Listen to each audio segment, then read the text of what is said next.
Okay, so we have to talk about premium bonds because they are one of the UK's most popular savings products, and I believe they're also one of its biggest financial traps. It's a system used by 24 million people, and it's built on a simple yet brutal principle that the vast majority of those people must win nothing so that a lucky few can win big. And the ns&i have turned saving into a state-sponsored lottery where you're not buying tickets with spare change, but with your hard-earned savings. So I'm going to discuss what I think is the harsh truth of premium bonds, because I believe that for most people, they are not a good investment. And I'll share who this system is truly designed to benefit. And the answer is a shockingly small group of people. Premium bonds are like a kind of, what is it? Like I don't know what a premium bond is. Premium bonds? I know something to do with the bank. That's about it. For those not up to speed, I'll make this quick. Think of premium bonds as a savings account mixed with a lottery. Instead of earning interest, your money buys you entry into a prize draw and you can win prizes each month. The most important part is that your original investment is 100% secure because it's backed by the UK government, so you can't lose the money you put in. And the rules are simple. You can start with £25 and hold up to 50,000, and for every £1 you save, you get one unique bond number and one chance to win.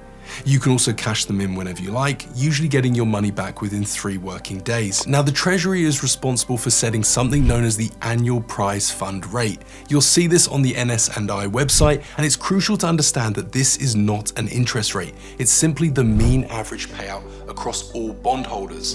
And that 3.6%, well, that indicates that for every £100 that's paid in, £3.60 is paid out. And this is where the trouble really begins, because that average of £3.60 is massively skewed by the £1 million prize winners and anyone else that wins like a large sum of money. And that's why for most bondholders, they actually see a return far below the prize fund rate. And just take a look at this analysis from AJ Bell, alright? It's pretty shocking. So almost 2/3 of all holders have never won a prize. That's like 16 million people with money just sat dormant doing nothing, just waiting to win.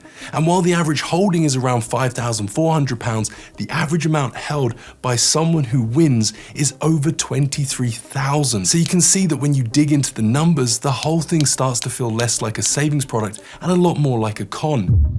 But if the odds are so clearly stacked against the average holder, then why on earth are these still one of the most popular financial products in the UK? Well, I think it boils down to just a few reasons. Firstly, any prize you win is exempt from UK income tax, and that might sound like a huge advantage for everyone, but it really isn't. So this benefit is specifically designed for a very small group of people, higher and additional rate taxpayers. And I'll keep this simple and fast because I know taxes can be confusing. So most people have what's known as a personal savings allowance, and a basic minimal taxpayer can earn £1,000 in interest each year completely tax-free. A higher rate taxpayer only gets £500 and an additional taxpayer gets nothing. So for a basic rate taxpayer to breach this £1,000 allowance, they'd need over 20 grand saved in an account paying 5%. And most people aren't in that position. So for the average person, the interest they earn from a top easy access account is going to be tax-free.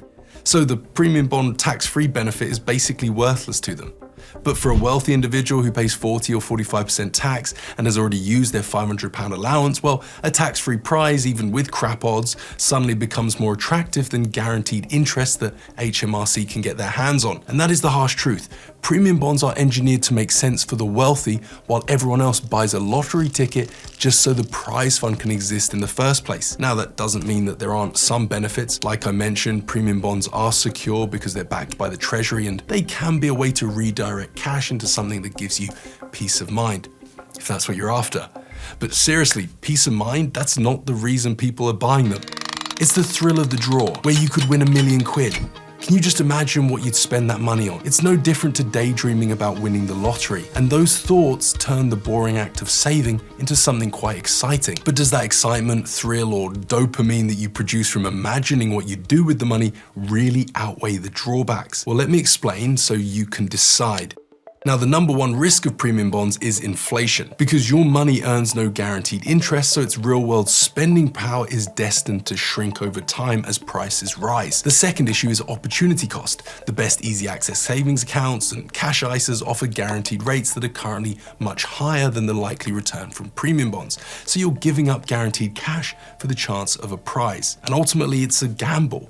It's not a financial plan, and obviously I'm not a financial advisor, but think about it. A proper plan relies on predictable growth. An example of that is a savings account that gives you a guaranteed interest rate, or an index fund that, these have historical averages that you can at least plan around. Premium bonds offer none of that. Your return is based entirely on random chance, and in theory, you could have a maximum of 50 grand for decades and win nothing, all whilst your cash steadily loses its real world value. Now compare that to investing, where compound growth over a few decades can turn a modest sum of money into a substantial savings pot. So after all that, who should actually use premium bonds? Well, the answer, which we've already touched on, basically someone that's a higher or additional rate taxpayer. Obviously, they've already used their ISA allowance, and if they have a PSA, that's already gone, and they're now paying tax on interest. If that's you, then, and only then, are premium bonds really a smart, tax-efficient place to park money? On the other hand, you should probably steer clear if you're a basic rate taxpayer who hasn't used up your ISA or PSA, or if you're just someone that wants a reliable income from your savings and would like to grow their wealth for the long term, perhaps for retirement. And for most of us, a top-rated cash ISA like this one from Tembo, or a high-interest easy access account like the Chase Saver, is simply a better, more reliable choice. Think of premium bonds more as a bit of fun. A place for a small amount of cash where you've chosen to trade a guaranteed return for the slim but exciting possibility of winning big. And I'd love to hear from you if you do have premium bonds and you have one in the past. I had them for a few years. I basically inherited them, and I did have a little bit of success. In the end, I withdrew the money, but I'd love to hear from people that have had success, and perhaps, if you're not afraid to admit it, maybe someone that hasn't had success but has left premium bonds parked for a long period of time. See you soon.